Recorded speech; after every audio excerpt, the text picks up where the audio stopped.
नमस्कार, मैं हूं आपके साथ पूनम और आप देख रहे हैं हिमाचल दस्तक वेब टीवी की प्रस्तुति दस्तक दिन भर। आइए नजर डालते हैं आज के मुख्य समाचारों।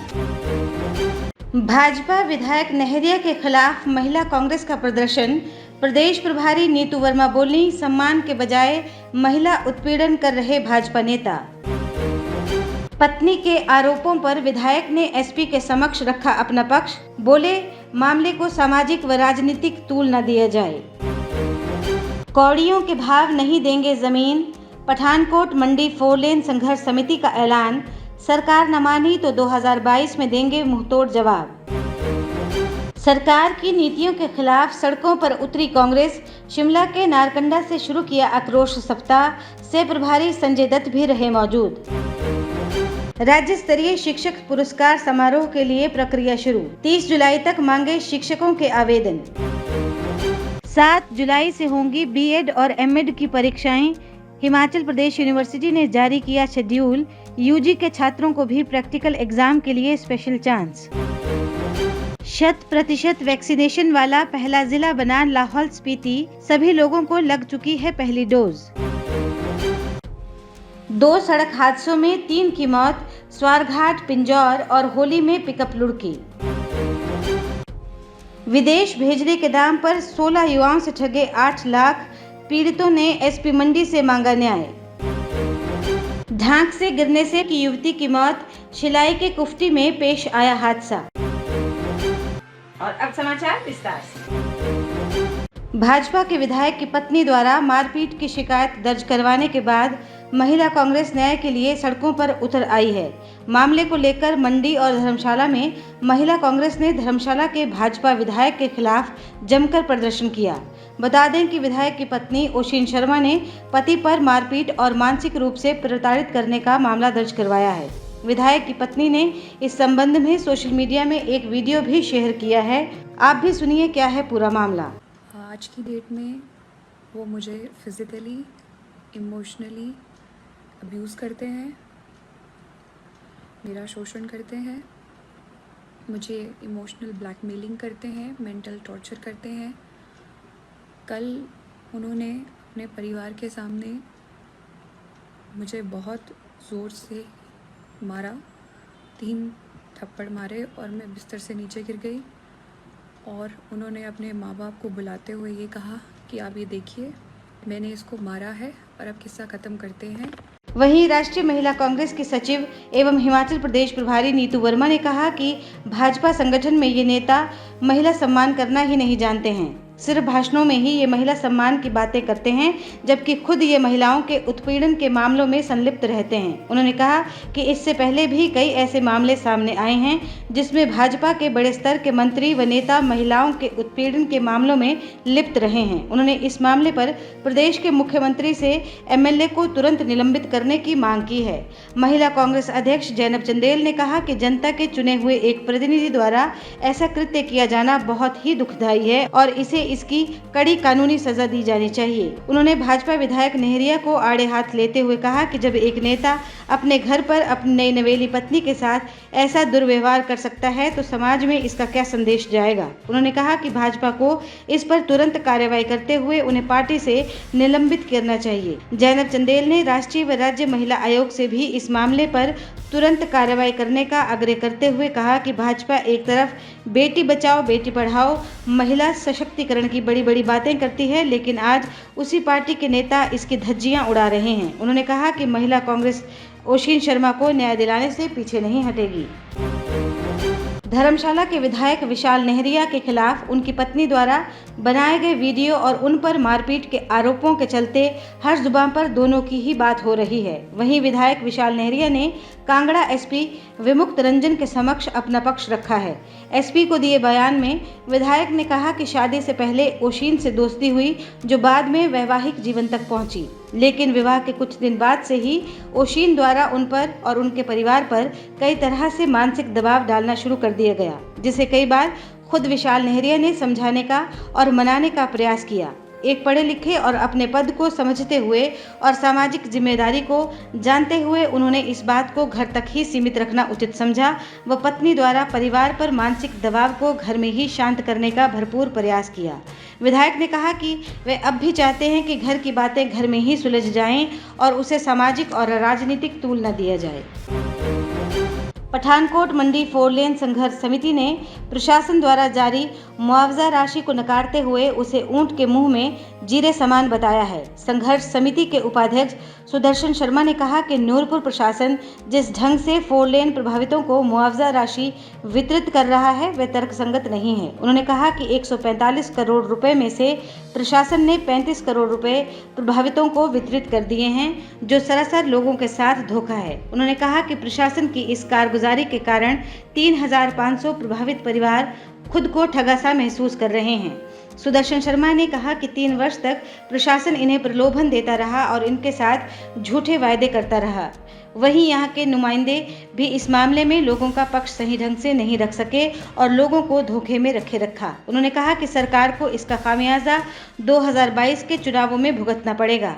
उन्होंने कहा कि कंडवाल से लेकर मंडी तक प्रभावित होने वाले 1 लाख लोग घर घर जाकर अपनी व्यथा बताएंगे और बताएंगे कि किस कदर सरकार ने इनकी करोड़ों की भूमि के दाम कौड़ियों में लगा दिए। उन्होंने कहा कि सरकार के खिलाफ प्रभावित अदालत में जाएंगे, लेकिन इस मुआवजे को कभी स्वीकार नहीं करेंगे।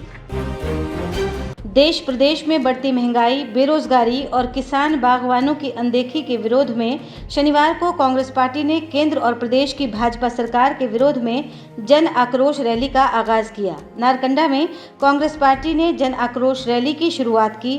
खास बात यह रही कि रैली में कांग्रेस पार्टी के सह प्रभारी संजय दत्त भी मौजूद रहे। इस दौरान संजय दत्त ने जमकर सरकार पर निशाना साधा।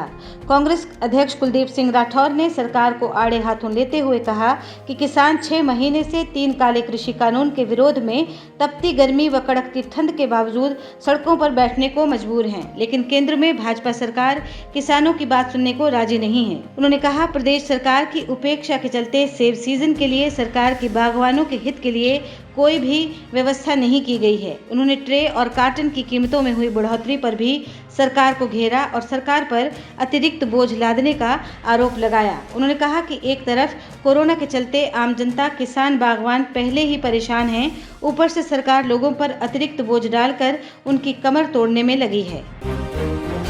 राज्य स्तरीय शिक्षक पुरस्कार के लिए शिक्षकों के चयन की प्रक्रिया शुरू हो गई है। 5 सितंबर को होने वाले पुरस्कार समारोह के लिए 30 जुलाई तक शिक्षकों से आवेदन मांगे गए हैं। राज्य स्तरीय कमेटी 5 सितंबर को शिक्षक दिवस के अवसर पर सम्मानित किए जाने वाले शिक्षकों का चयन करेगी।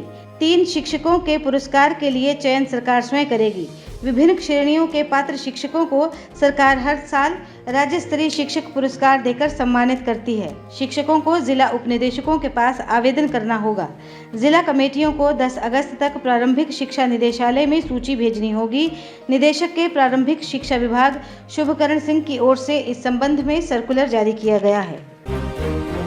हिमाचल प्रदेश विश्वविद्यालय ने एमएड दूसरे सत्र की फाइनल परीक्षा का शेड्यूल जारी कर दिया है। ये परीक्षाएं 7 जुलाई से शुरू होंगी, जो कि 17 जुलाई तक चलेंगी।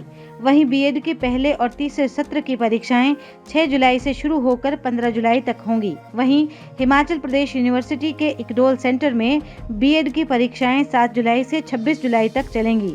हिमाचल प्रदेश विश्वविद्यालय के ऐसे छात्र जो 2000 से 2013 के बीच किन्हीं कारणों से अपनी यूजी की डिग्री में प्रैक्टिकल एग्जाम नहीं दे पाए हैं, उन्हें डिग्री पूरा करने के लिए हिमाचल प्रदेश यूनिवर्सिटी की ओर से स्पेशल चांस दिया गया है।